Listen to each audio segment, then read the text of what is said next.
নেপালে বৃষ্টিপাতের পরিমাণ খুব কম, মাঝে মধ্যে খরার আকার নেয়। সেই বৃষ্টির জন্যে এরা কোন দেবীকে আহ্বান করে, কোন দেবীর পুজো করে, পুজো করলেই এদের দৃঢ় বিশ্বাস বৃষ্টি শুরু হয়। দেখার জন্যে, জানার জন্যে আপনারা দেখছেন চন্দনা ট্যুর ব্লগস। আপনাদের সঙ্গে আছি আমি সরজিৎ। টোটালটাই ব্যাখ্যা করব, দেখতে থাকুন। নেপাল এখন সকাল 8টা, তাতেই এরকম ভিড়। পশুপতি মন্দির আমরা ঢুকছি, একই ছবি, রাস্তার দুপাশে পুজোর ডালির দোকান, এ ডাকছে ও ডাকছে, টানাটানি চলছে। ওটা এয়ারপোর্টের মেন রোড, এটা একটা এন্ট্রান্স। পার্কিং থেকে এলে এইরকম এন্ট্রান্সটা চোখে পড়বে। এটা চলে গেছে মন্দিরের রাস্তা, সোজা মন্দিরের দিকে রাস্তা। আজকে ওয়েদারটা খুব একটা ভালো নেই, মেঘলা আছে, টিপ টিপ করে বৃষ্টিও পড়ছে। পশুপতি মন্দির, কাঠমান্ডু।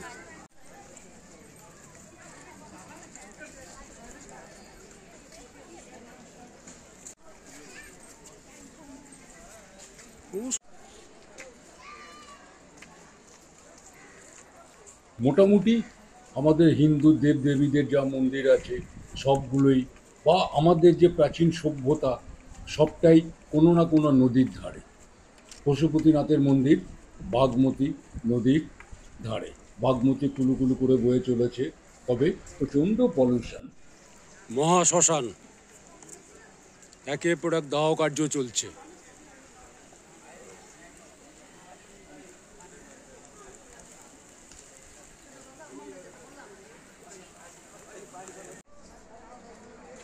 ঠিক এর পিছনটাতেই শ্মশান,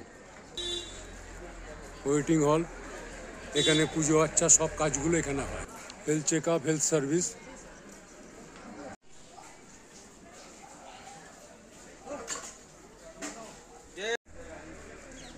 ঘাট থেকে জল নিয়ে যাচ্ছে। মন্দির কমিটির অফিস, সাধারণ কার্যালয়।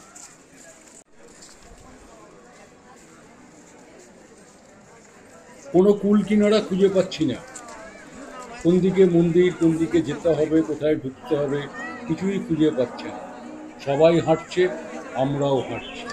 জনস্রোত মানে ফ্লো যেদিকে আছে, আমরা সেই স্রোতে গা ভাসিয়ে দিলাম। পুজো দেওয়ার লাইনে দাঁড়িয়ে পড়েছি। জানি না আদৌ যে এটা পুজো দেওয়ার লাইন কিনা। সবাই হাতে ডালি নিয়ে দাঁড়িয়েছে, আমরাও দাঁড়িয়ে পড়েছি। এখান দিয়ে লাইন দিয়ে যেতে হবে আমাদের। এই যে লাইন লেগে আছে, এখনো মন্দির কোথায় খুঁজে পাইনি।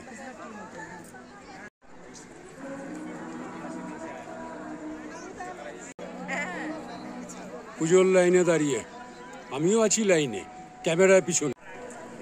পশুপতিনাথ শিবলিঙ্গ যদি স্পর্শ করা যায়, যা কিছু স্পর্শ হবে সব সোনায় পরিণত হবে।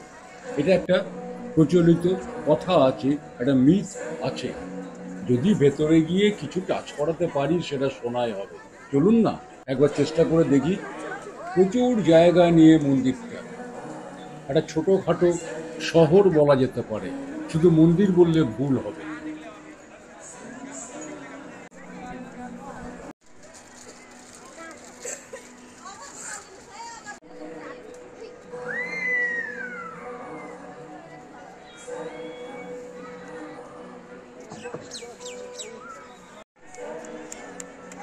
Thank you.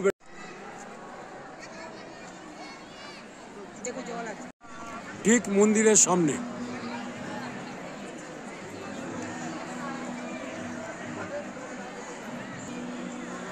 এটা হচ্ছে মন্দিরে ঢোকার রাস্তা। দুপাশ দিয়ে ঢুকছে, দুপাশ দিয়ে বেরিয়ে আসছে। আমরা প্রায় 1 ঘন্টা 15 মিনিট লাইনে দাঁড়ানো হয়ে গেছে। এখনও মনে হচ্ছে আরও আধ ঘন্টা লাগবে।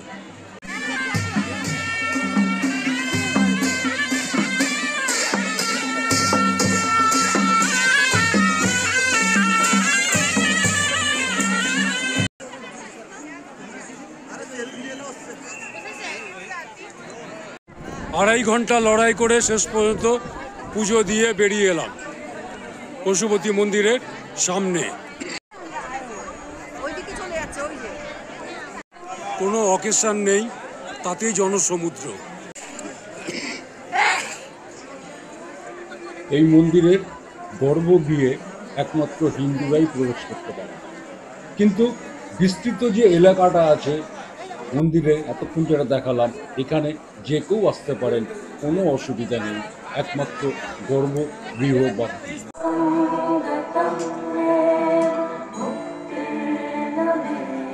জয় বাবা পশুপতিনাথ। পশুপতিনাথের পুজো দিয়ে পুরো এরিয়াটা ভালো করে ঘুরে দেখে আমরা আস্তে আস্তে বেরিয়ে আসছি। শুধু একটা কাজ করলাম না, পূর্ণ বাগমতীর জল স্পর্শ করলাম না, মাথায় ঠেকালাম না, কারণ প্রচণ্ড পলিউশন। এখানে আসেন, প্রচণ্ড সাবধান হবেন, হাতে কোনো জিনিস পেলেই, বিশেষ করে খাবার জিনিস, ছো মেরে ছিনিয়ে নিয়ে যাবে। পশুপতি মন্দিরের পিছনেই পার্বতী মাতা মন্দির, এটা একটা শক্তিপীঠ। আমরা মন্দির প্রাঙ্গণ, মন্দির চত্বর পুরোটা ভেতরে ঘুরে দেখলাম, কিন্তু আমাদের দুর্ভাগ্য যে গর্ভগৃহ আন্ডার সিকিউরিটি উইথ আর্মস এরা পাহারা দিচ্ছে, এবং সেটা খুলবে বেলা 12টার সময়। তো আমরা অত সময় না থাকার জন্যে আমরা এটা না দেখেই চলে আসবো সিদ্ধান্ত নিয়ে। বৌদ্ধনাথ স্তূপ, বিশাল ব্যাপ্তি, বিশাল এরিয়া, মানে আমি যদি এটাকে এক পাক হেঁটে ঘুরে আসি, আমার মনে হয় প্রায় প্রায় 1 কিলোমিটারের কাছাকাছি হবে।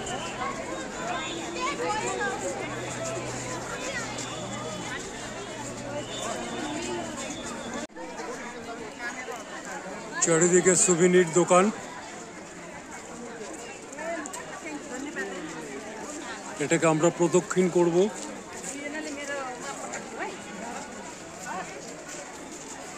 যেতে হবে।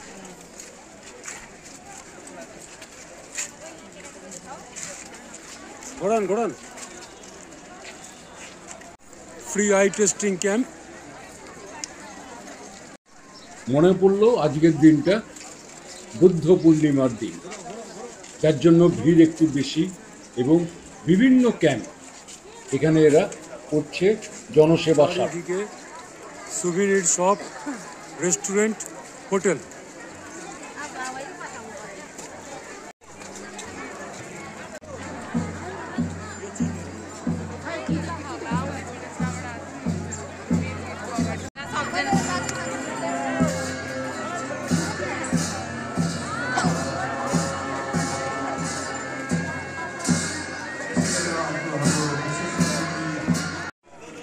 এদের মধ্যে ভক্তি প্রাধান্য খুব বেশি, আড়ম্বর নেই, লোক দেখানো নেই, যেখানে পাচ্ছে সেখানেই বসে পড়ছে, নিজের মনে এরা ধ্যান করছে।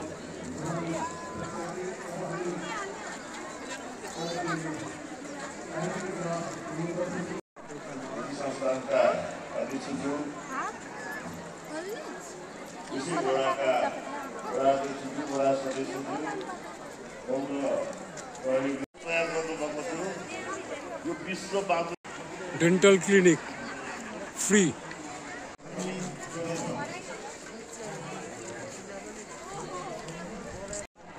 পতাকার স্তূপ, চারিদিকে পতাকাকে চেন আকারে একদম উপরে চূড়ার থেকে সাইড পর্যন্ত লাগাচ্ছে, তত্তর করে এক বঙ্গল পতাকা নিয়ে উপরে উঠে যাচ্ছে ডেকোরেশনের জন্য।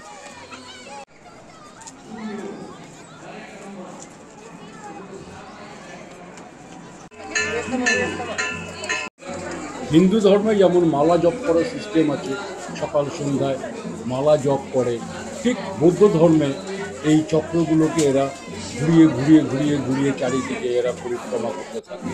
Physical fitness plus job. আমরা পৌঁছে গেছি বুধা নীলকণ্ঠে, বুড়া নীলকণ্ঠ মন্দির দেখার জন্যে। আমি আগেই বলেছি আজকের দিনটা একটা বিশেষ দিন। আজ বুদ্ধ পূর্ণিমা। আজ একটা বিশেষ উৎসব চলছে এখানে বুদ্ধ পূর্ণিমা উপলক্ষে। আমাদের যেরকম গাজন উৎসব হয়, নাচ গান, তেমনি এদেরও দেখলাম নাচ গান সব চলছে। এবং মন্দিরের যে বিগ্রহগুলোকে সেগুলোকে ঘরে করে বাইরে নিয়ে এসেছে এরা, এসে সেখানে এরা উৎসব উদযাপন করে।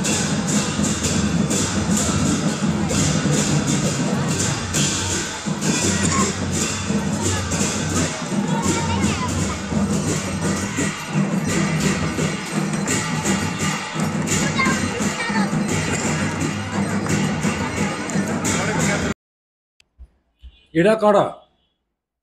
অ্যাকচুয়ালি এটা একটা ইনস্টিটিউশন। সনাতন ধর্মের যারা আগামী দিনের পুরোহিত হবে তাদের অধ্যয়ন করা জায়গা, বেদ উপনিষদ এখানে অধ্যয়ন করানো হয়। এবং আগামী দিনে যারা ধর্মকে, হিন্দু ধর্মকে এগিয়ে নিয়ে যাবে, এটা তাদের অ্যাকচুয়ালি আমাদের ভাষায়, সোজা ভাষায় বলতে গেলে তাদের কলেজ। ছাত্রছাত্রীরা এখানে উৎসব উদযাপন করছে। আজ বুদ্ধ পূর্ণিমা, কাল থেকে এদের গরমের ছুটি পড়ে যাবে, তাই হোস্টেল ছেড়ে, মানে আমাদের ভাষায় বলতে গেলে হোস্টেল ছেড়ে বাড়ি যাওয়ার আগে তারা আনন্দ উৎসবে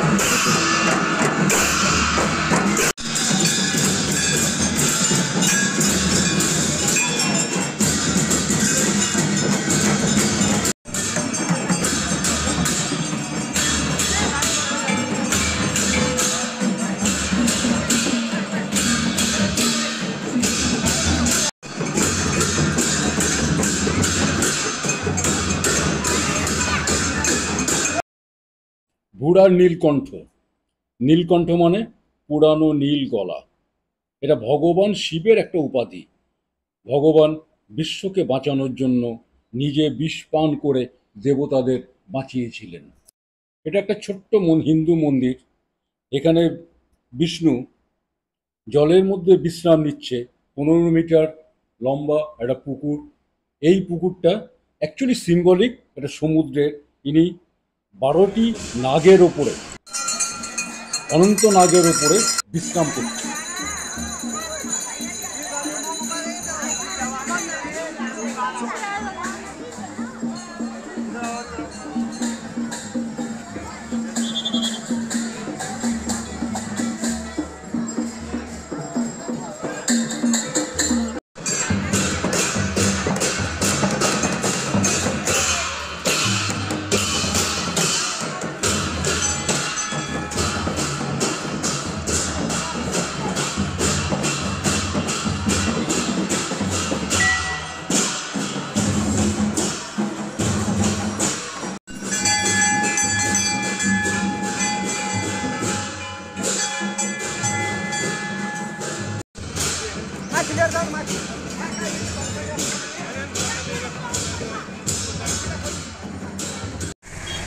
আজকের ভিডিও আমি যেখান থেকে শুরু করেছিলাম, যে প্রশ্নটা করেছিলাম তার উত্তর আমরা এবার খুঁজব। আমরা পাটন দরবার স্কোয়ার দেখব বলে গাড়িতে করে আসছিলাম, হঠাৎ দেখি রাস্তা ব্লক। পায়ে হেঁটে নেমে এগিয়ে দেখি একটা চৌমাথা। সেই রাস্তার ঠিক চৌমাথার মাঝখানে একটা বিরাট রথের মতো জিনিস দাঁড়িয়ে আছে এবং চারিদিকে রাস্তা বন্ধ। এবং এখানকার লোকেরা প্রচণ্ড ভক্তি ভরে ঘিয়ের প্রদীপ জ্বালিয়ে তারা পুজো আর্চা করছে। ব্যাপারটা কি মাথায় ঢুকছে। তো এই কাকুর সঙ্গে আলাপ হলো, ও বুঝিয়ে বলছে। तो बहुत साल पहले ये मानना था कि इधर काठमांडू में, ललितपुर में बेसिकली इधर बारिश नहीं हुआ था, तभी इधर का बड़े बड़े तांत्रिक लोग होते हैं ना, पंडित जी, वैसे लोग आसाम जाकर ये भगवान को लेकर आए। जब ये भगवान को लेकर आए तभी बारिश हुई। इसीलिए हर साल हर्षोल्लास के साथ इधर पूजा होता है। ये नेवार कम्युनिटी में सेलिब्रेट होता है ये जात्रा। थ्रू आउट द ईयर ये यहीं रहते? नहीं, इसे हम उधर 12 साल में एक बार उधर बुगमती से लाते हैं। अच्छा। और एवरी ईयर हम भगवान जी को उधर पुल चौक से इधर खींच के लाते हैं। कई जगह का रखते उधर लाखों अच्छा लोग अच्छा अच्छा अच्छा पूजा करते हैं। রাত মচিন্দ্রনাথ, গড অফ রেন। অ্যাকচুয়ালি নেপালে বৃষ্টিপাতের পরিমাণ খুব কম ছিল এবং কোনো একটা সময় এখানে একদমই বৃষ্টিপাত হয়নি, খরা হয়েছে। সেই সময় রাজার অনুরোধে একদল তান্ত্রিক তারা বৃষ্টিকে আহ্বান করার জন্য আসামে যান। ওখানে তন্ত্র মন্ত্র সাধনার ফলে একটা আদেশ পান যে এই দেবীকে নিয়ে গিয়ে ওখানে সাড়ম্বরে পুজো করো, তাহলেই বৃষ্টি নেমে আসবে। এবং ওনারা তাই করেন। তাকে রথেন কোনো নির্দিষ্ট মন্দির নেই, ওই রথেই উনি থাকেন এবং ঠিক যখন বৃষ্টির প্রয়োজন হয় তাকে শহরের বিভিন্ন জায়গায় চৌমাথার কাছে নিয়ে যাওয়া হয়, পুজো করা হয় এবং এদের বিশ্বাস তাতেই বৃষ্টি চলে আসে। এরকম আরও অজানা তথ্য জানার জন্যে আপনারা আমার সঙ্গে থাকুন। আরও কিছু এই ধরনের কৌতূহলী প্রশ্নের জবাব আমি দেব আগামী এপিসোডে। দেখতে থাকুন চন্দনা ট্যুর ব্লগস।